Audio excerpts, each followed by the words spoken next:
Hi friends, welcome back to our channel. నేను వచ్చేసి ఈరోజు అయితే కన్నా ఇంట్లోనే తయారు చేసి అమ్మే షాప్కని వెళ్ళాను ఫ్రెండ్స్. ఇక్కడైతే వీళ్ళైతే కన్నా ఇంట్లోనే తయారు చేస్తారు ఫ్రెండ్స్. ఒక 10 మందికి ఉపాధి అనేది కల్పిస్తున్నారు ఇక్కడ వీళ్ళు అయితే కన్నా.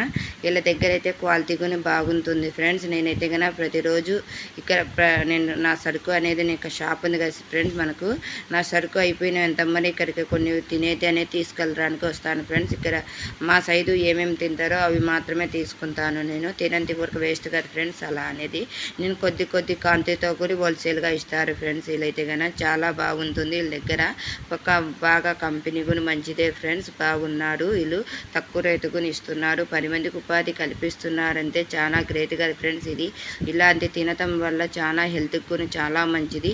చిన్నపిల్లలు అనేది లేసులు అవి తినటం వల్ల కాడికి ఇవి తినటం నేర్పియండి పిల్లలకు, చాలా హెల్తీగా ఉంటుంది. నేను వచ్చేసి సపోజ్గా ఉదాహరణకు చెప్తున్నాను, 2000 లేస్ ప్యాకెట్లు తెచ్చే 1000 రూపాయలు తీలా తెస్తే 1000 రూపాయల సరుకు ఏమో 500కే అయిపోతుంది. 500 అట్నే మిగిలిపోతున్నాయి. లేస్ ప్యాకెట్లు మాత్రం 2000కి తెస్తున్నా కదా, మళ్ళీ అయిపోయేదాకా అవి అయిపోవాలి కాబట్టి మళ్ళీ తెస్తున్నాను. లేస్ ప్యాకెట్లు అయిపోయినంత తొందరగా ఈ తిండి అనేది అయిపోతాం లేదు ఫ్రెండ్స్. మీరు మీ పిల్లలకి ఇవి తినడం వల్ల నేర్పియండి, లేస్ ప్యాకెట్లు నేర్పియద్దు. ఇవి తినడం వల్ల హెల్త్కి కూడా చాలా మంచిది కాబట్టి చెప్తున్నాను. ఇంట్లో హోమ్ మేడ్ ఫుడ్ కాబట్టి నేను చెప్తున్నాను. ఇవి అనేది మన చిన్ననాటి జ్ఞాపకాలే కదా, మన చిన్నప్పుడు ఇవే కదా మనం తిని పెరిగింది. అలాంటిది మన పిల్లలకు మాత్రము అలాంటి ఫుడ్ పెట్టడం ఎందుకు అని నేను అడుగుతున్నాను. మీరైతే కనుక దయచేసి వీలైనంత వరకు పిల్లలకి హోమ్ మేడ్ ఫుడ్డే పెట్టడానికి ట్రై చేయి, కానీ లేస్ ప్యాకెట్లు అవి పెట్టడానికి ట్రై చేయొద్దు ప్లీజ్ అని రిక్వెస్ట్గా అడుగుతున్నాను మీ అందరినీ. చూడండి ఫ్రెండ్స్, నేను ఎంత తక్కువ తెచ్చానో కూడా చూడండి. అంటే నాకు ఎంత క్వాంటిటీ అయిపోతుందో అదే క్వాంటిటీ తీసుకున్నాను. కొన్ని సరికైనా 1400 చిల్లర అయింది. చూడండి, మీరే చూస్తున్నారు కదా నా బిల్లుతో సహా. బిస్కెట్లు తీసుకున్నాను, బాదుషా తీసుకున్నాను.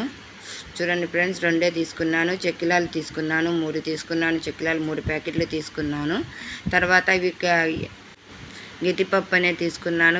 అవి గట్టి ఫ్రెండ్స్ బాగుంటాయి. చిన్నప్పుడు మనము చెక్కిలా మిక్చర్ తీసుకున్నాను. అట్నే మైసూర్పాకు తీసుకున్నాను. కవ్వా బిళ్ళలు తీసుకున్నాను. చూడండి, గవా పిల్లలు 1 ప్యాకెట్ తీసుకున్నాను. తర్వాత జామ్ తీసుకున్నాను. నూగు ముద్దలు తీసుకున్నాను. పల్లీలు తీసుకున్నాను. మిక్చర్ తీసుకున్నాను. బొడుగుల ముద్దలు తీసుకున్నాను. తర్వాత కవ్వా బిళ్ళలు తీసుకున్నాను. కొబ్బరి తీసుకున్నాను. లాలీపాప్, చింతపండు లాలీపాప్ మన చిన్ననాటి జ్ఞాపకం ఫ్రెండ్స్. అది కూడా రెడీమేడ్ అమ్ముతున్నాడు, అవి తీసుకున్నాను.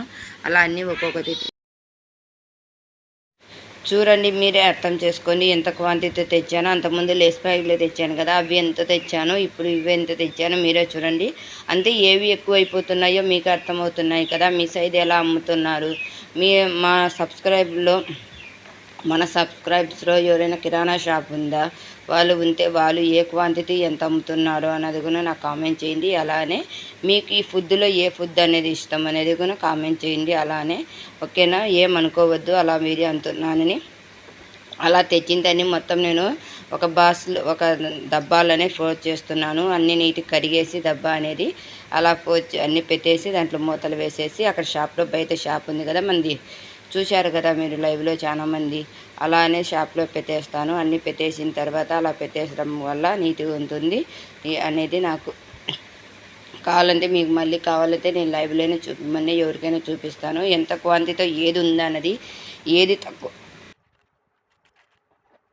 ఏది క్వాంటిటీ ఎంత ఉందన్నది మీకే అర్థమవుతుంది కదా అని నేను అనుకుంటున్నాను. అలానే వీడియో నచ్చితే ఒక లైక్ ఇవ్వండి. చూడండి నేను అన్నీ ఎలా ఆర్గనైజ్ చేశాను, ఎలా ఉన్నాయో నీట్గా కనపడుతున్నాయి కదా, కనపడుతున్నాయా లేదా అనేది కామెంట్ చేయండి.